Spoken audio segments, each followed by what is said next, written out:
Hi viewers, welcome to our channel. ప్రస్తుతం మనతో పాటు సీనియర్ జర్నలిస్ట్ దామో బాల సన్నర్ వారితో మాట్లాడదాం. నమస్కారం సార్. నమస్తే సార్, హైదరాబాద్ లో హత్యలు పెరిగిపోతున్నాయి. అందులో ముఖ్యంగా ప్రేమ హత్యలు అని అంటున్నారు సార్. రీసెంట్ గా 2 ప్రేమ హత్యలు కూడా జరిగాయి. ఒక టీనేజ్ అబ్బాయిని చంపేశారు. అంటే ఎందుకు ఈ విధంగా జరుగుతుంది? ఈ హత్యలకు గల కారణాలు ఏంటి? మీరేం చెప్తారు సార్ దీనిపైన? హైదరాబాద్లో లాస్ట్ 48 అవర్స్లో ముగ్గురిని చంపేశారు. అంటే 3 మర్డర్లు 48 గంటల వ్యవధిలో హైదరాబాద్లో జరిగాయి. అందులో రకరకాల కారణాలతో ఈ హత్యలు జరుగుతున్నాయి. ఈ మధ్యకాలంలో హైదరాబాద్లో విపరీతంగా హత్యలు పెరిగినాయి. దానికి పోలీసులు కొన్ని చర్యలు తీసుకుంటామని చెప్పి షాపులంతా కూడా 10:30కి మూసేయాలి, ఇట్లాంటివి పిచ్చి నిర్ణయాలు ఏవో ప్రకటించారు. మళ్ళీ దాని మీద వ్యతిరేకత వచ్చేసరికి మేము అసలు చెప్పలేదని మళ్ళీ వాళ్ళు క్లారిఫికేషన్ ఇచ్చారు.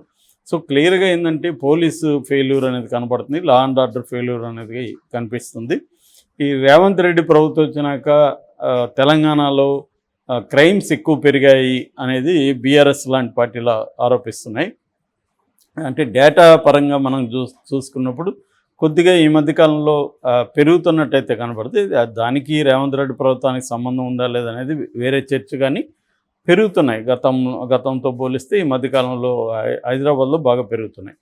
అంటే నడి రోడ్ల మీద చంపేయడాలు ఇవన్నీ కూడా బాగా ఈ మధ్యకాలంలో పెరుగుతున్నాయి. అయితే ఇప్పుడు మనం చెప్పుకునేవి 2 ప్రేమ రిలేటెడ్ హత్యలు. ఈ 2 కూడా వేరే వేరే టైప్ హత్యలు. ఈ 2 కూడా ముస్లిమ్స్ ఇన్వాల్వ్ అయిన హత్యలు. మనకి ఎక్కువగా క్రైమ్ రిలేటెడ్ ఎక్కువగా ముస్లిమ్స్ ఇన్వాల్వ్ అయి ఉంటారు హైదరాబాద్ వరకు చూసుకున్నప్పుడు. ఎందుకంటే వాళ్ళు చిన్న స్థాయి జాబ్స్ అవన్నీ చేసుకుంటున్నాడు, ఇంకా హైలీ ఎడ్యుకేటెడ్లోకి రాకపోవడం, ఇటు రకరకాల వెనకబడతాం కావచ్చు, రకరకాల కారణాలతో ఎక్కువగా మనకి ముస్లిం పాపులేషన్ ఇన్వాల్వ్మెంట్ కనిపిస్తూ ఉంటుంది. ఈ 2 హత్యలు కూడా ముస్లిమ్స్ ఇన్వాల్వ్ అయిన హత్యలు. ముందుగా మనం చెప్పుకోవాల్సింది ఒక మైనర్ అబ్బాయి, 17 ఇయర్స్ అబ్బాయి. ఆ అబ్బాయిని హత్య చేశారు. అది అతి దారుణంగా హత్య చేశారు. అది ఏంటంటే అహ్మద్ అని మోసాపేట సర్కిల్లో సఫ్దర్ నగర్లో ఉంటాడు.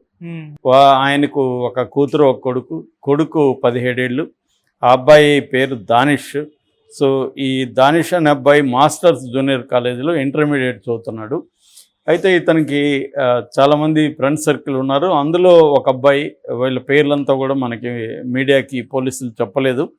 ఎందుకంటే వీళ్ళల్లో 5 మంది మైనర్స్ ఉన్నారు. మైనర్స్ పేర్లు చెప్పొద్దని సుప్రీంకోర్టు ఉంది కాబట్టి సో చెప్పలేదు. నిజానికి ఈ అబ్బాయి పేరు కూడా చెప్పుండకూడదు, ఇతను కూడా మైనరే. సో ఏదేమైనా ఇది దానిష్ అని, నేను అందుకని పూర్తి పేరు చెప్పలేదు, దానిష్ అని మాత్రం చెప్పాను. సో ఈ అబ్బాయి ఒక సఫ్దర్ నగర్లో ఉండే ఒక రౌడీ షీటర్ కొడుకుతో ఫ్రెండ్షిప్ ఉంది. వీళ్ళంతా బ్యాచ్మేట్స్. సో ఈ రౌడీ షీటర్ కొడుకు ఒక అమ్మాయిని పెళ్లి చేసుకోవాలనుకుంటున్నాడు. కానీ ఆ అమ్మాయి ఈ దానిష్తో తిరుగుతుంది క్లోజ్గా. మామూలుగా చాలాసార్లు చెప్పుకున్నాం, ఇవాళ అమ్మాయిలు ఒకే అబ్బాయిలతో తిరగట్లేదు, ఒకేసారి వాళ్ళు మల్టీ ట్రాక్స్లో ఉంటున్నారు. అంటే 2-3 అబ్బాయిలతో కూడా వాళ్ళు క్లోజ్గా ఉండడం అది జరుగుతుంది. అంటే నువ్వు నేను అన్నట్టుగా సినిమాల్లో మాత్రమే లవ్ ఉంటుంది తప్ప రియల్గా నాకు అందుకనే లవ్ స్టోరీలు చూస్తూ ఉంటే నవ్వు వస్తూ ఉంటుంది. వీళ్ళిద్దరే ప్రేమించుకుంటున్నారా, ఈ అమ్మాయి ఇంకొకరిని ప్రేమించదా, ఆ అబ్బాయి ఇంకొకరిని ప్రేమించడా అనిపిస్తూ ఉంటుంది. ఎందుకంటే రియల్ లైఫ్లో అలా ఉంది మనకి. ఎక్కడ ఒకరిని ప్రేమించుకోవడం అనే కాన్సెప్ట్ సినిమాలో తప్ప రియల్ లైఫ్లో కనబడదు. అలాగే ఈ అమ్మాయి కూడా ఈ అబ్బాయితో క్లోజ్గా ఉంది, దానిష్తో. దాంతో వీడికి కోపం వచ్చింది, రౌడీ షీటర్ కొడుక్కి కోపం వచ్చి దానిష్ని అనేక సార్లు వార్నింగ్ ఇచ్చాడు. రీసెంట్గా కూడా వార్నింగ్ ఇచ్చాడు, నువ్వు కానీ నా గర్ల్ ఫ్రెండ్తో తిరిగామంటే నేను చంపేస్తానని వార్నింగ్ ఇచ్చాడు.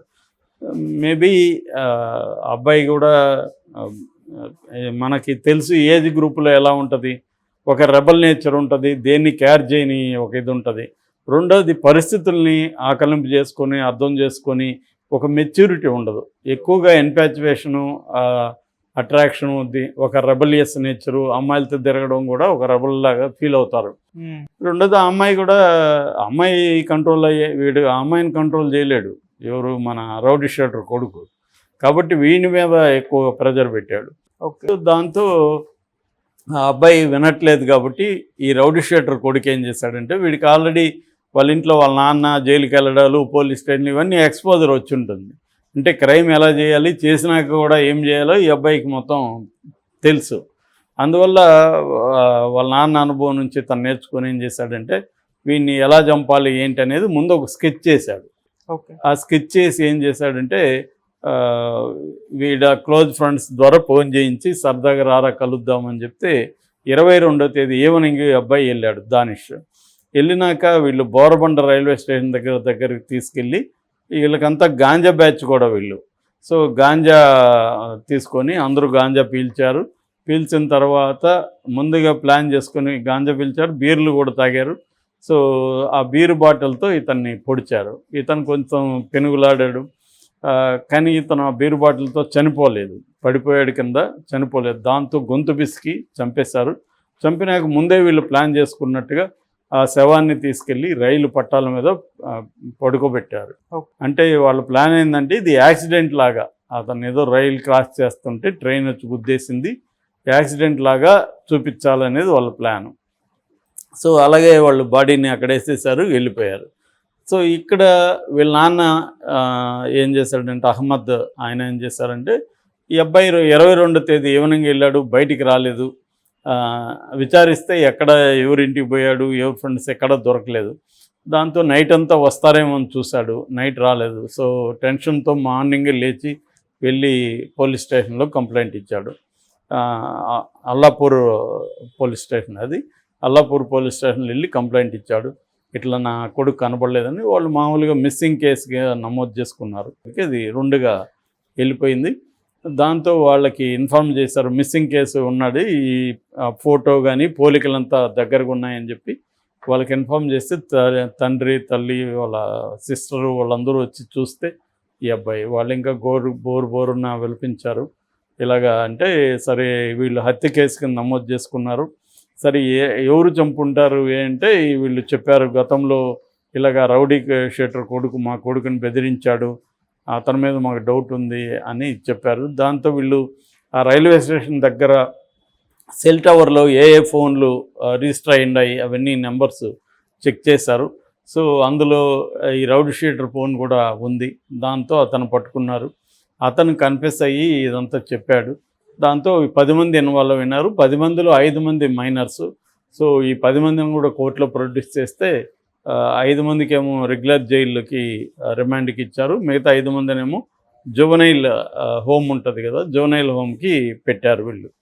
సో ఇది ఒక లవ్కి సంబంధించిన హత్య. అంటే ఒక అబ్బాయి, టీనేజ్ అబ్బాయి ఇంకొక టీనేజ్ అమ్మాయిని లవ్ చేస్తుంటే ఆ అమ్మాయి ఇంకొకటితో తిరుగుతుంటే వాడిని చంపేయడానికి వీళ్ళు ప్లాన్ చేసి చంపేసిన పరిస్థితి. ఇక రెండవది అది వచ్చి నార్సింగ్ గోల్కొండ దగ్గర జరిగింది. ఇజాయిత్ అలీ అని సాఫ్ట్వేర్ ఇంజనీర్గా దుబాయ్లో పనిచేస్తున్నాడు. అతను హైదరాబాద్ వచ్చాడు.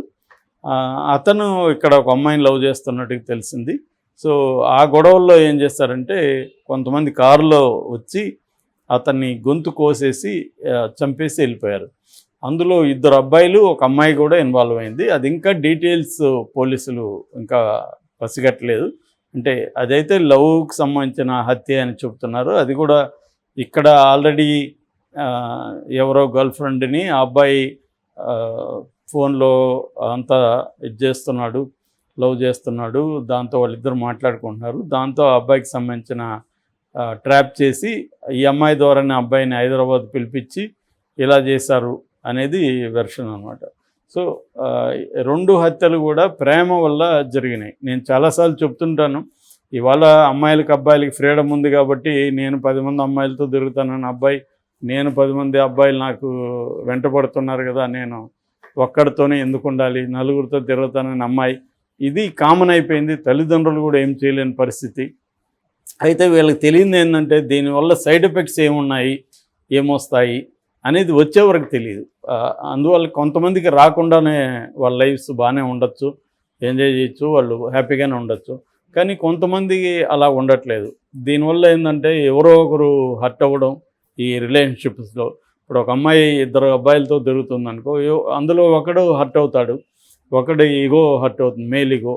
సో వీడు ఆ అమ్మాయిని చంపడము, ఆ అబ్బాయిని చంపడము, లేకపోతే తను చనిపోవడము, ఏదో ఒకటి వైలెంట్గా ఇది ఎండ్ అవుతుంది. ఓకే. సో అందుకని రిలేషన్షిప్స్లోకి ఎంటర్ అవుతున్నప్పుడు దీని కాన్సిక్వెన్సెస్ ఎలా ఉంటాయి, సైడ్ ఎఫెక్ట్స్గా ఏం జరగచ్చు, ఇది థింకింగ్ అనేది ఇంపార్టెంట్. థింక్ కాకుండా ఓన్లీ ఎమోషనల్ డ్రైవ్ చేసుకొని వెళ్ళిపోతే మాత్రం ప్రాబ్లం వస్తుంది. సో తల్లిదండ్రులు కానీ మిగతా చుట్టూ ఉన్న ఫ్రెండ్స్ కానీ వాళ్ళకి ఇది చెప్పగలగాలి, గైడ్ చేయగలగాలి.